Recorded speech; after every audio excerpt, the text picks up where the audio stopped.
Hello, ഞാൻ Manoj, ideal construction ഫൗണ്ടറാണ്. ഞാൻ ഇന്നൊരു റിട്ടേണിംഗ് വാളാണ് നിങ്ങളെ പരിചയപ്പെടുത്തുന്നത്. ഈ സൈഡിലെ മണ്ണ് കട്ട് ചെയ്ത് മാറ്റിയപ്പോൾ ഇവിടെ വലിയൊരു കട്ടിങ് രൂപപ്പെട്ടു. അതിനെ മഴയത്ത് ഇടിഞ്ഞു വീഴാതെ രീതിയിൽ പ്രൊട്ടക്ട് ചെയ്യാൻ വേണ്ടിയിട്ടാണ് ഞങ്ങൾ ഈ വാൾ വാർക്കുന്നത്. ഈ വാൾ വാർക്കുന്ന സമയത്ത് ഇതിൻ്റെ കമ്പി കെട്ടുന്നതിലാണ് വളരെ ഇമ്പോർട്ടൻസ്. ഇത് വെർട്ടിക്കൽ കമ്പി, ഇത് ഹൊറിസോണ്ടൽ കമ്പിയാണ്. ഈ വെർട്ടിക്കൽ കമ്പിയിലൂടെയാണ് ലോഡ് ട്രാൻസ്ഫർ ചെയ്യുന്നത്. ഈ ഹൊറിസോണ്ടൽ കമ്പിയാണ് ഈ മൺതിട്ടേനെ സപ്പോർട്ട് ചെയ്യേണ്ടത്. അതുകൊണ്ട് ഈ ഹൊറിസോണ്ടലായിട്ട് വെക്കുന്ന കമ്പി ഒരിക്കലും ഇതിൻ്റെ വെളി സൈഡിൽ നിന്ന് ഇങ്ങനെ കൊടുക്കാൻ പാടില്ല. നമുക്ക് വർക്ക് ചെയ്യുന്ന സമയത്ത് ഇങ്ങനെ കെട്ടാനാണ് എളുപ്പം.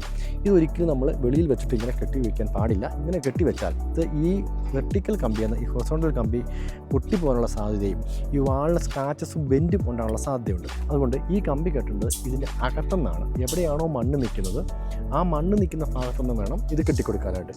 ഇങ്ങനെ കെട്ടിക്കൊടുക്കുമ്പോൾ ഇതേ വരുന്ന ഫോഴ്സ് ഈ വെർട്ടിക്കൽ കമ്പിയിലൂടെ ട്രാൻസ്ഫർ ചെയ്ത് ഫൗണ്ടേഷനിലേക്ക് പോകും. ഇങ്ങനെയാണ് ഇതിനെ കമ്പി കെട്ടേണ്ടത്. ഒരിക്കലും ഇത് വെളിയിൽ വെച്ച് കെട്ടാൻ പാടില്ല. ഇങ്ങനെയുള്ള ടെക്നിക്കൽ ടേംസുകൾ നിങ്ങൾക്ക് ഇഷ്ടപ്പെട്ടെങ്കിൽ ഇത് മറ്റുള്ളവരുടെ അറിവിലേക്കായി ഷെയർ ചെയ്ത് കൊടുക്കേണ്ടതാണ്.